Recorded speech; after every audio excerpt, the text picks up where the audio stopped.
Yeah, he is a special player, or the shot making ability that he has against pace or spin is something that you want at the top of the order.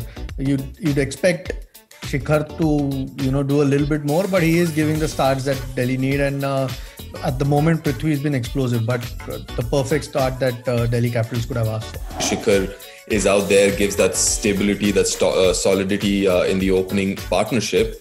And Prithvi again was absolutely fantastic, going after the bowling, playing his shots, expressing himself. I thought he was very, very good on the day. Prithvi's numbers against leg spinners weren't that great, but I really liked the way he took on Yuzi Chahal when he came into bowl. I thought that was very, very positive of him to take on the leg spinner. Yeah, Stoinis has actually surprised a lot of people, including me, to be honest. We know he has the ability to score quickly and score runs, but that's generally been at the top of the order. To have then come in this new role and fit so well and played 2 match-winning innings, really. The first game was tied and they won in the super over, and this one. This suddenly put that total from which looked about a 160, 165 to 190, 96 with his innings. He was fantastic, and for me, I think the highlight was not just about power hitting, but also how smartly he kind of played the field, played the bowler. I think that just tells you, the cricket awareness or the cricket smartness that he's got. So yeah, I mean, obviously he's a strong boy. I mean, he hits a long ball, but also he's smart. The seamers have done the job, Rabada and Nokia in particular, but I thought the spin, how they bowl, or those 8 overs, might have a big say on how easy it might be for Delhi to win, and they did just that. I think there was a little bit of grip every now and then, and when you keep picking wickets, you make life easier for yourself, and that's what they did. Kept putting pressure on Bangalore, and that's exactly suddenly the depth of the squad shows with when Mishra was there, and now Mishra gets injured and Akshar Patel comes in and still does the same job. So how deep that squad is really showing with lots of quality. Delhi spinners, I would also like to give credit to Shreyas because obviously we were talking about the due factor there and everything else, and he managed to bowl 7 overs of spin by the 12th over. So I think he also realized that he needs to get the spinners in early and try and finish as many overs as possible, as early as possible before the ball gets wet. And also credit to them. There are 2 quality bowlers, obviously Ashwin and Akshar has been having a great season so far as economy, but today also he picked up a very, very crucial wicket. But I think they were very disciplined, were spot on with their line and lengths, and obviously got a little bit of help from the surface as well.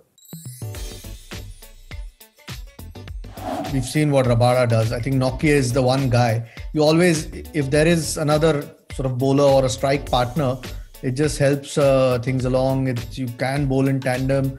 Both play for the same country, but both have lots of speed, which is always handy when you're bowling, because batsmen are looking to go after you. But just the consistency, which at the moment they've got going, is a real positive for Delhi Capitals. Rabada is one of the top bowlers across all formats, so not surprised to see him bowl so well. I mean, last year, again, he was very, very good. So is this year.